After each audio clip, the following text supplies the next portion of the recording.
अस्सलाम वालेकुम जी, की हाल है प्यारो। मैं आबज़िया ते तुसी साडे नाल जुड़े हो वेख पंजाब टीवी दे राहीं। मित्रों प्यारिओ, मैं अज वां मुल्तान विच ते मुल्तान जिवें तुहानूं पता कि बड़ा तारीखी शहर है। मुल्तान दे विच चप्पे चप्पे ते तारीख जिहड़ी है बहुत पुरानी, सदियां पुरानी तारीख इत्थों तुहानूं लभदी है। ते इस तो इलावा इनू औलिया दा शहर भी आख्या जांदा है। इत्थे ढेर सारे वली होए ने ते अज तुहानूं मुल्तान दी सैर करवाने आ। कुछ वलियां दे दरबार ते लैके जाने आ। बहाउद्दीन ज़करिया, शाह रुकन आलम, शाह शम्स तबरेज़, इन्हां दी आपां जावांगे। मेरे नाल नाल रहना, बहुत मज़ा आने वाला है, बहुत वधिया जगह है जी। असीं आ गए हैं इस वेले बहाउद्दीन ज़करिया मुल्तानी इन्हां दे दरबार ते तुहानूं असीं विखाने आ इस दरबार दियां रौनकां। पहले इत्थे जुत्ती जिहड़ी है वो लानी पैनी है। थैंक यू जिंदे वास्ते रहो जी।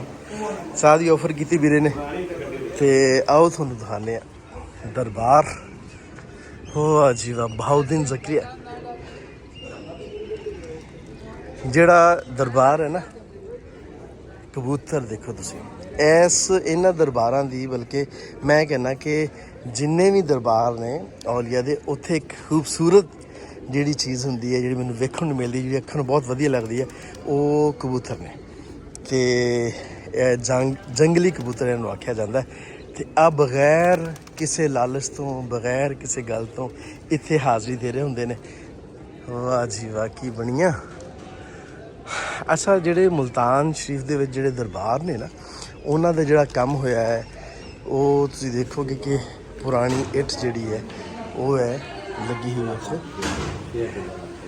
ते सारे मामलात जिहड़े ने आ देखो जी, इट जी तुहानूं नज़र आ रही है बहुत बारीक, बहुत पुरानी, और इनू सीमेंट की जगह पर चावलों के आटे के नाल ते होर बहुत सारी चीज़ों मिला के ते फिर दीवारां कीतियां जांदियां ने।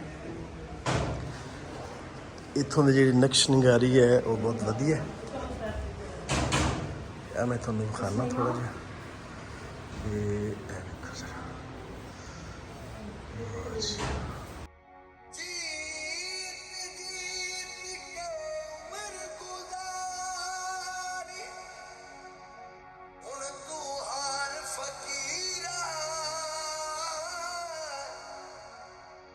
लो जी, असीं तुहानूं अंदर दरबार के अंदर भी लैके जावांगे।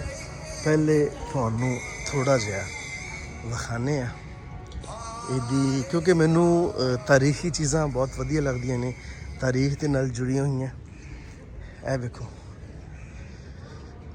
हो क्या बात है।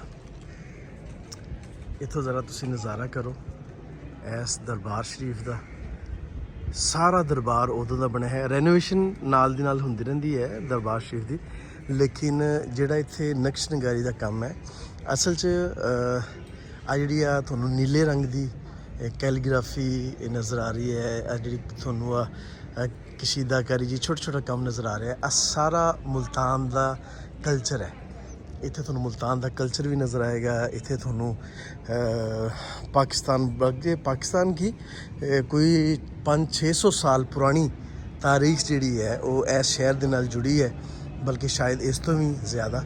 तुसीं देखना ज़रा, तुसीं दरवाज़ा देखो, विंडो देखो, इहदा जिहड़ा कम है वो कितना वधिया होया है। ते ए देखो जी, बहुत वधिया होया है काम। इत्थे निक्की निक्की चीज़ां जिहड़ियां ने उन्होंने बनाईयां होईयां ने, और कबूतर किड्डे मज़े दे नाल बैठे ने। तुहानूं होर भी असीं चीज़ां विखावांगे, विजिट करवावांगे इस दरबार दे बारे, होर भी कुछ दस्सण की कोशिश करने आ। साडे नाल रहो, न सिर्फ इस दरबार दे बारे बल्कि होर भी। देखो जी, इंज दा ही एक होर जिहड़ा फाटक है, दरवाज़ा है, वो आ गया। तुसीं मुल्तान आए हो कि नहीं आए, ये भी सानूं दसो। ते मुल्तान जद आए हो तो बहाउद्दीन ज़करिया मुल्तानी दे दरबार शरीफ ते तुसीं आए हो कि नहीं आए, साडे नाल सांझा करना है। लो जी, बहाउद्दीन ज़करिया।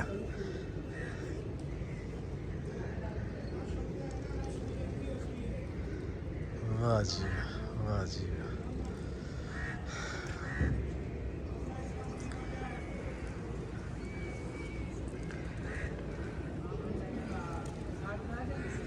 ਅਸੀਂ ਹੁਣ ਦਰਬਾਰ ਸ਼ਰੀਫ ਦੇ ਅੰਦਰ ਐਂਟਰ ਹੁੰਦੇ ਹਾਂ।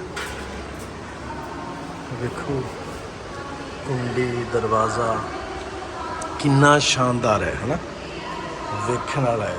ਇਹ ਚੀਜ਼ਾਂ ਸਾਰੀਆਂ ਹਿਸਟੋਰੀਕਲ ਨੇ, ਆ ਵੇਖਣ ਵਾਲੀਆਂ ਨੇ। ਬਹੁਤ ਖੂਬਸੂਰਤ, ਬਹੁਤ ਖੂਬਸੂਰਤ। ਅਸੀਂ ਹੁਣ ਐਂਟਰ ਹੁੰਦੇ ਹਾਂ ਅੰਦਰ।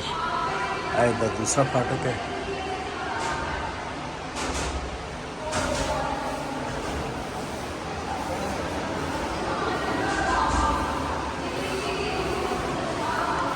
ਲਓ ਜੀ, ਦਰਬਾਰ ਸ਼ਰੀਫ ਦੇ ਦਰਬਾਨ ਖੜੇ ਨੇ ਚਾਚਾ ਜੀ।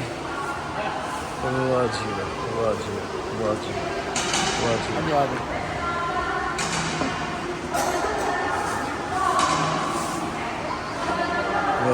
ਲਓ ਜੀ, ਇਹ ਦਰਬਾਰ ਹੈ, ਇਹ ਦਰਬਾਰ ਹੈ। ਲਓ ਜੀ, ਆ ਇੱਕ ਜਗ੍ਹਾ ਬਣਾਈ ਹੈ ਜਿੱਥੇ ਮੰਨਤਾਂ ਮੰਗਦੇ ਨੇ ਲੋਕ। ਮੰਨਤਾਂ ਮੰਨਦੇ ਨੇ ਆ ਕੇ, ਤੇ ਕੁਝ ਲੋਕ ਧਾਗੇ ਬੰਨ੍ਹਦੇ ਨੇ। ਤੇ ਅਸੀਂ ਇੰਝ ਦੇ ਹੋ ਗਏ ਕਿ ਹੁਣ ਅਸੀਂ ਛਾਪਰ ਵੀ ਬੰਨ੍ਹਣ ਲੱਗ ਪਏ। ਆ ਦੇਖ ਲਓ, ਛਾਪਰੋ ਛਾਪਰੀ ਕੀਤਾ ਪਿਆ। ਜਿਵੇਂ ਜਿਵੇਂ ਜਿਹਦਾ ਦਾ ਲੱਗਦਾ ਹੈ ਨਾ, ਉਵੇਂ ਉਵੇਂ ਉਹ ਜਨਾਬ, ਉਵੇਂ ਉਵੇਂ ਉਹ ਆਪਦੀਆਂ ਮੰਨਤਾਂ ਪੂਰੀਆਂ ਕਰਦਾ। ਲਓ ਜੀ, ਉਹਨਾਂ ਨੇ ਤਾਲਾ ਵੀ ਲਾਇਆ ਇੱਥੇ। ਪੈਸੇ ਪੂਸੇ ਵੀ ਸਿੱਟਦੇ ਨੇ ਲੋਕ, ਤੇ ਉਹ ਕਹਿੰਦੇ ਨੇ ਬਾਬਿਆਂ ਨੂੰ ਪੈਸਿਆਂ ਦੀ ਲੋੜ ਹੈ। ਪਤਾ ਨਹੀਂ ਬਾਬਿਆਂ ਨੇ ਪੈਸੇ ਕੀ ਕਰਨੇ ਹੈ ਨਾ। ਅੱਲਾ ਦੇ ਵਲੀਆਂ ਨੂੰ ਮੰਨਣਾ, ਉਹਨਾਂ ਦੀ ਦੱਸੀ ਹੋਈ ਗੱਲ 'ਤੇ ਅਮਲ ਕਰਨਾ, ਉਹ ਮਾੜੀ ਗੱਲ ਨਹੀਂ ਹੈ। ਪਰ ਜਿਹੜਾ ਨਾ, ਉਹ ਅੰਨੀ ਤਕਲੀਦ ਜਿਹੜੀ ਹੈ ਉਹ ਠੀਕ ਨਹੀਂ ਹੁੰਦੀ। ਮੁਹੱਬਤ ਕਰਨੀ ਚਾਹੀਦੀ ਹੈ ਰੱਬ ਦੇ ਵਲੀਆਂ ਦੇ ਨਾਲ, ਪਰ ਇੰਝ ਨਹੀਂ, ਹੈ ਨਾ।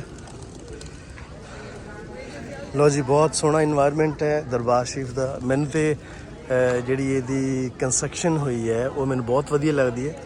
ਮੈਂ ਜਦ ਵੀ ਮੁਲਤਾਨ ਆਵਾਂ, ਖ਼ਾਸ ਤੌਰ 'ਤੇ ਮੈਂ ਇਹਨਾਂ ਦਰਬਾਰਾਂ ਨੂੰ, ਹਿਸਟੋਰੀਕਲ ਪਲੇਸਿਸ ਨੂੰ ਮੈਂ ਜ਼ਰੂਰ ਵੇਖਦਾ, ਕਿਉਂਕਿ ਇਹਦੇ ਨਾਲ ਜੁੜੀਆਂ ਹੋਈਆਂ ਇਨਸਾਨਾਂ ਦੀਆਂ ਜਿਹੜੀ ਸਾਡੀ ਹਿਸਟਰੀ ਹੈ, ਉਹਦੀ, ਉਹਨਾਂ ਦੀ ਕਾਰੀਗਰੀ, ਉਹਨਾਂ ਦੇ ਸੁਭਾਅ, ਉਹਨਾਂ ਦੀ ਰਹਿਤਲ, ਉਹ ਸਾਰੀਆਂ ਸ਼ਾਵਾਂ ਦਾ ਅੰਦਾਜ਼ਾ ਹੁੰਦਾ ਹੈ। ਕਿੰਨਾ ਸੋਹਣਾ ਸਾਰਾ ਉਹਨਾਂ ਨੇ ਇਹਨੂੰ ਬੜੇ ਵਧੀਆ ਤਰੀਕੇ ਦੇ ਨਾਲ ਮੁਤਨਜ਼ਮ ਕੀਤਾ ਹੈ, ਵਧੀਆ ਤਰੀਕੇ ਨਾਲ ਬਣਾਇਆ ਨਾ। ਉਮੀਦ ਕਰਨੇ ਆ ਕਿ ਤੁਹਾਨੂੰ ਅੱਜ ਦੀ ਸਾਡੀ ਵੀਡੀਓ ਬਹੁਤ ਵਧੀਆ ਲੱਗੀ ਹੋਏਗੀ। ਇਹਦੇ ਨਾਲ ਹੀ ਮੈਨੂੰ ਦਿਓ ਇਜਾਜ਼ਤ। ਜਿਉਂਦੇ ਵਸੋ ਤੇ ਖਿੜਖਿੜ ਹੱਸੋ। ਰੱਬ ਰੱਖ।